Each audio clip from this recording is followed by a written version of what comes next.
បង្កើតប្រទេសបាន250ឆ្នាំក្លាយជាប្រទេសមហាអំណាចទាំងសេដ្ឋកិច្ចនិងយោធាគឺសហរដ្ឋអាមេរិកល្ងាចនេះបានមកលេង July 4 2026 ប៉ុន្តែវានៅមួយសប្តាហ៍ទៀតទើបដល់ថ្ងៃប៉ុន្តែដោយសារស្រុកដែលខ្ញុំរស់នៅនេះវារៀងតូចអញ្ចឹងគេចាប់ផ្ដើមប្រពមុនមួយសប្តាហ៍នៅតាមស្រុកតូចៗ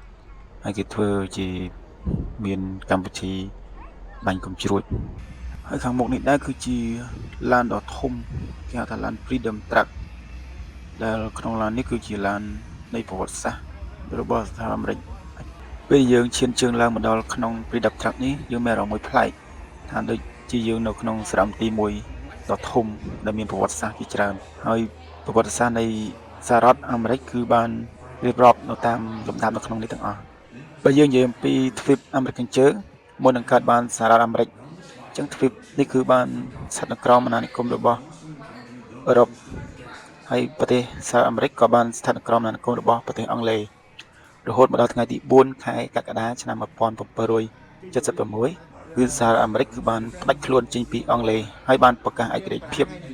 តាំងពីពេលនោះមកទើបសប្តាហ៍ថ្ងៃគេហៅថាបុណ្យ July 4ជាថ្ងៃបុណ្យដ៏វិសេសវិសាលសម្រាប់ជាតិសាសន៍នៃអាមេរិកប៉ុន្តែពេលនោះផងដែរគឺអង់គ្លេសពុំបានទទួលស្គាល់ជាផ្លូវការទេអង់គ្លេសបានអូសបន្លាយរហូតដល់ក្នុងឆ្នាំ1783ទើបអង់គ្លេសទទួលស្គាល់ជាផ្លូវការតាមសន្ធិសញ្ញានៃទីក្រុងប៉ារីសហើយកៅអីដែលបងប្អូនបានឃើញនេះគឺជាកៅអីរបស់ប្រធានាធិបតីទី1របស់សហរដ្ឋអាមេរិកដែលលោកមានឈ្មោះថា George Washington ដែលលោកបានចូលកាន់តំណែងជាប្រធានាធិបតីដំបូងគេបង្អស់នៅក្នុងឆ្នាំ1789ហើយរូបថតដែលបងប្អូនបានឃើញនេះគឺជាអិសរាជជនគឺជា hero របស់អាមេរិកដែលចាប់តាំងពីកកើតប្រទេសមករហូតមកដល់បច្ចុប្បន្នក្នុងរូបនេះក៏មានលោក Steve Jobs ផងដែរដែលគាត់ជាអ្នកបង្កើត brand iPhone ឡើងតាមរយៈក្រុមហ៊ុន Apple ដើម្បីឲ្យពិភពលោកប្រើប្រាស់រហូតដល់សប្តាហ៍ថ្ងៃហើយសម្រាប់ប្រជាជនអាមេរិកទាំងក្មេងទាំងចាស់ទាំងប្រុសស្រីគឺជួយចិត្តមើលកំជ្រួចដូច